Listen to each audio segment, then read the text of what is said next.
With 2 weeks remaining until Germany's parliamentary elections, the latest polls commissioned by Bild am Sonntag indicate the most popular parties at the moment. The Christian Democratic Union leads with 29% support, followed by the far-right Alternative for Germany with 21%, and the Social Democratic Party of current Chancellor Olaf Scholz at 16%. The Greens, led by Economy Minister Robert Habeck, hold fourth place with 12%. CDU leader and candidate for Chancellor Friedrich Merz advocates for stronger support for Ukraine, including the delivery of Taurus missiles. We should try to do everything that Putin one day will give up, because he is seeing that he has no chance to win this war and to overtake Ukraine.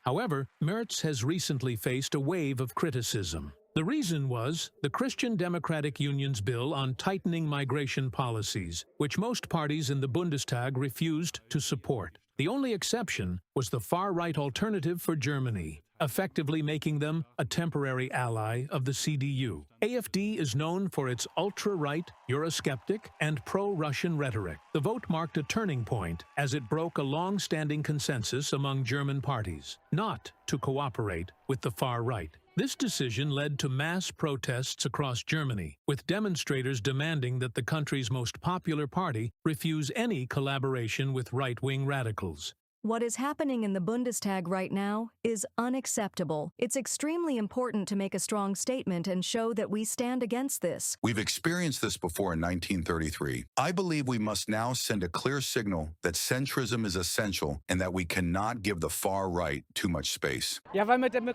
Democracy is important to me because diversity and peace within democracy are values supported by almost everyone, except the far right. With AfD, we will not be able to build such a society. What they stand for is inhumane, and that is why we are here today, to stand for diversity for the majority of people. In Berlin, Minister of Defense Boris Pistorius joined the protesters, stating that the far right must have no place in Germany. Despite the CDU remaining Germany's most popular party, its approval rating has begun to decline slightly since late January. In light of the massive protests, Friedrich Merz declared that the CDU has no intention of cooperating with the Alternative for Germany. We would be betraying our country. I would be betraying the soul of the Christian Democratic Union if I so much as extended my little finger to collaborate with them. Anyone who truly wants change in our country should not vote for Alternative for Germany. Friedrich Merz, leader of the Christian Democratic Union. Despite the large-scale protests, AfD's popularity has surged in recent months. The party is projected to win twice as many seats as in the 2021 elections.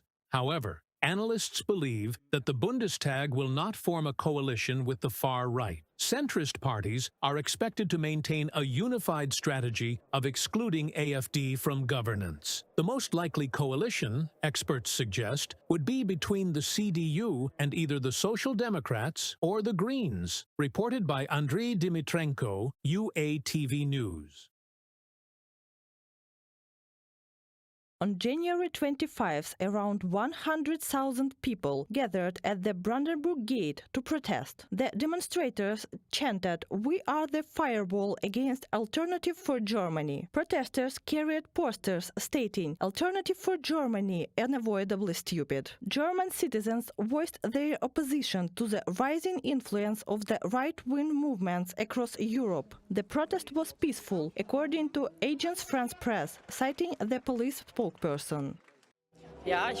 I find it all very frightening, what's going on right now, and now with the election campaign, which has moved very far to the right. And yes, I stand for democracy and for openness and diversity, and I think that's what makes Germany what it is. That's why it's important to stand up and be here. In another German city, Cologne, hundreds of locals protested simultaneously in a campaign rally held by the AfD party. Speaking at the rally, both the party leader and candidate for German Chancellor Alice Weidel. In her speech, she threatened to close the borders and pledged to resume Russian gas supplies through the Nord Stream pipeline.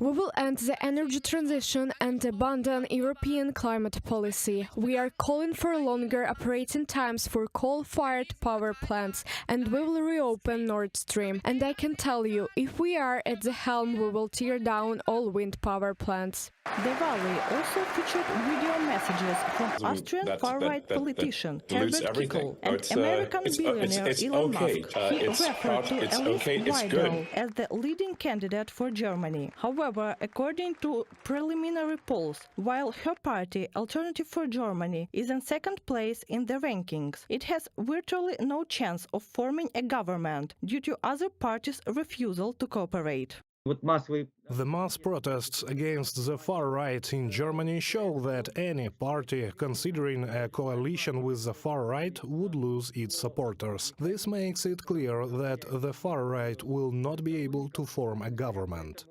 German Chancellor Olaf Scholz has called Elon Musk's support for the far right in Europe absolutely unacceptable. He supports the far right everywhere in Europe, in the UK, in Germany, in many other countries, and that is something that is completely unacceptable. It endangers the democratic development of Europe. It endangers our community, and that must be criticized.